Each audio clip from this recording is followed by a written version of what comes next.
Hello, this is Davy Mooney coming to you from the University of North Texas, where I run the jazz guitar program. Benedetto artist, Sunnyside Records artist. I got my Sunnyside discography up here. Live at National Sawdust, Benign Strangers, Hope of Home, Perrier Street. Got my Mel Bay book, Personalizing Jazz Vocabulary. New book, still working on. It's getting there, y'all. Shout out to Jazz Guitar today for helping me get these videos out there. And I want to talk today about the Jerome Kern tune, Nobody Else But Me. Sort of classify this as, like a standard, as opposed to a jazz standard. It's a type of tune that was written for, I think this is from a musical or a review or something like that from back in the day, probably 40s. I should have looked it up before I did this video. But, it was not really written for us to play our jazz solos over. Although it's a favorite of jazz musicians because it's harmonically very devious, and Jerome Kern is famous for that, right? You got All the Things You Are, and Yesterdays, and Long Ago and Far Away, Dearly Beloved, I believe. A bunch of tunes. I'm forgetting a million of them, but they have a lot of little harmonic tricks. Particularly, he likes to do the enharmonic modulation, like the bridge of All the Things You Are, where you get tricked. He tricks your ears a lot. The end of All the Things You Are, you have a 2/5 in E, and then the G sharp, the major third of E, becomes the sharp 5 of C7. And then it becomes the minor third of F minor. So you get this like G sharp becoming A flat thing that sounds like you're changing different notes. You're going to a different note there. I don't know. I don't know how he does it. It's kind of like this aural illusion. And Nobody Else But Me does the same thing with a little half step motion. So I'm going to use the version of this tune that I like to do, and I do this in my improv class pretty often because I like to put a tune in there that's, like I said, a standard, not just a, super difficult modern jazz tune. But there's so many versions of this song, like a lot of the standards, and they all have slightly different chords. And this one in particular is played by a lot of guitar players. Joe Pass does it on Simplicity, which I love, and he does it in E flat. Jimmy Rainey does it on a record with Bob Brookmeyer, also in E flat, but with some different chords. And I could spend all day going through all the different variations on it, but I'll start with the version that I like to do, that I learned it from, which is Peter Bernstein. The album is Signs of Life with Greg Hutchinson, Christian McBride, and Brad Meldau. And they do it in the key of C, so I'll take you through it. So we start off C, a 3/6, E minor 7, A7 to D minor, G7. 2/5 in C, so D minor, G7, then C sharp minor, F sharp 7, B, and then F7, like a 5 of 4, so kind of you're in B for a second, and then the 4 chord of that, or the 5 of 4, so the 4 is E major, then F diminished, going back to 1, sometimes with the 5th in the bass.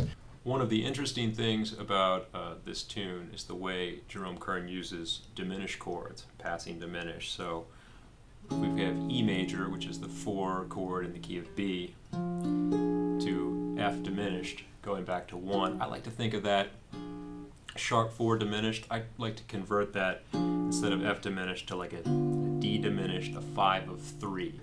And I've talked about that before in other videos, and my video about diminished harmony goes into that a lot. It just helps me to play over it in a more sort of smooth way and incorporate that diminished chord into my lines without having it be so like a diminished arpeggio or something. So I'll play like this. I'll play like E major,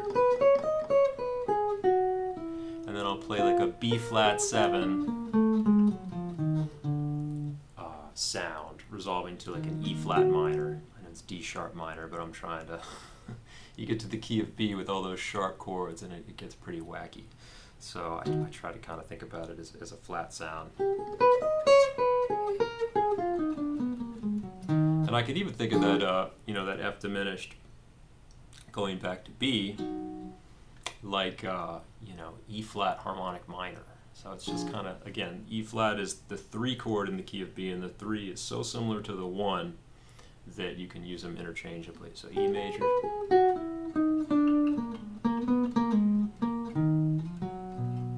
right?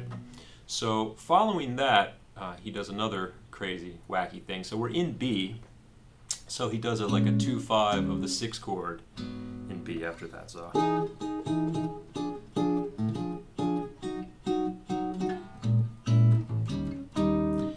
You think it would go to the 6, but he plays another little enharmonic trick with the melody. So from the E chord, the melody is like, has the note B to like C sharp over the F diminished, and then B again over the 1 chord, and then D sharp over the B flat minor 7 flat 5 to E7. And then he plays B again, which you would think would be the minor third of A flat minor, G sharp minor. But he plays an A minor and has the B, uses the B as the 9 of that chord. And he tricks you, he tricks your ear. So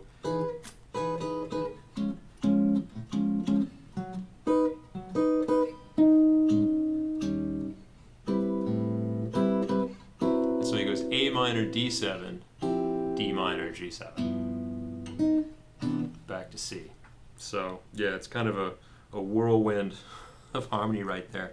And I think on the Bernstein version, also on Bread Meldo, I think it's on the Art of the Trio, Volume 1, if I'm correct, around the same time as Signs of Life. So I think they might go, instead of going B flat minor 7 flat 5 to E flat 7, I think they do that whole progression with G in the bass. So it's kind of like E major 7, F sharp, F diminished, B over F sharp, and like a G major 7 sharp 5. So kind of like an E flat 7 altered with G in the bass. And then the A minor, D7, D minor, G7.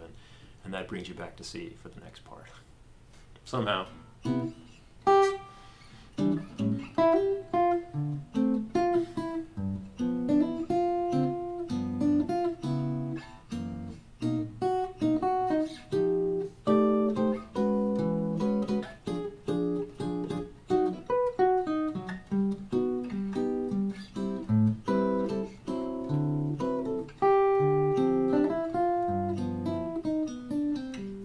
So then the second half of the song starts the same: C major, 3/6, E minor 7, A7, D minor 7, G7. Then the next 4 bars we start the same: D minor 7, G7, and then on the Bernstein version they go A minor, A flat minor, G minor. So this time, a 2/5 to the 4 in the key of C, which is maybe what we would have expected the first time, but he does that little trick where he just goes down to the key a half step below. So then we got 4 chord, 4 minor, subdominant minor, E minor, A minor, D7, D flat 7, C, which is all pretty standard stuff in the key of C. And the next part that I like to talk about, and when I'm doing this with my students, there's a couple different kinds of diminished here. So the last part, he starts on the 1 chord again.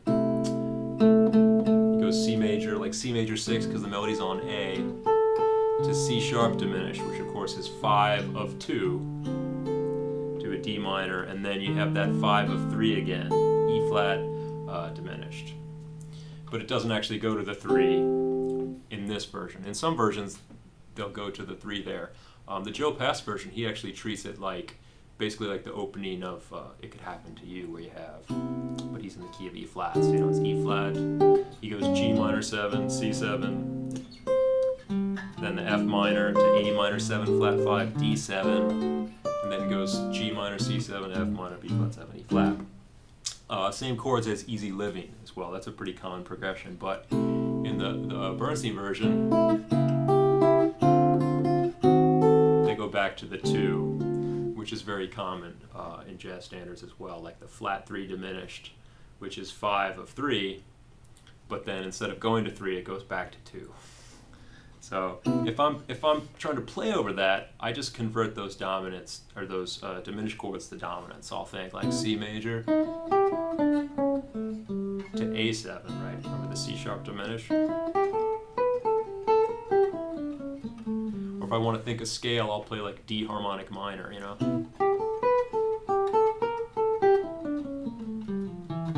And then the E flat diminished, I'll convert to B7.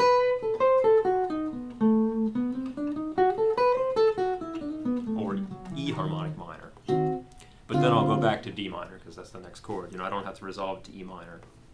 And they do a 2-5 to C, and then they do like the Tad Dameron turnaround. You know, C major to E flat 7, A flat major, and I think he does G7 back to C. So it's a wild ride, y'all. Especially the first section where you're in B, and then abruptly he gets you back to A minor.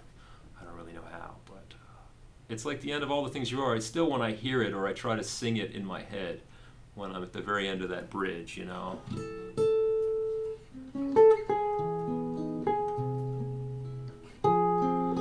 I think that it's a different note, the last note of the bridge and the first note of the last A section, but it's the same pitch. And he specializes in those enharmonic modulations and like aural illusions. So I'm going to play over this tune a little bit and you know, explore all this stuff, try to make the transitions as smooth as possible, and try to, you know, swing out as hard as they do on Signs of Life. Okay, hope you dig it.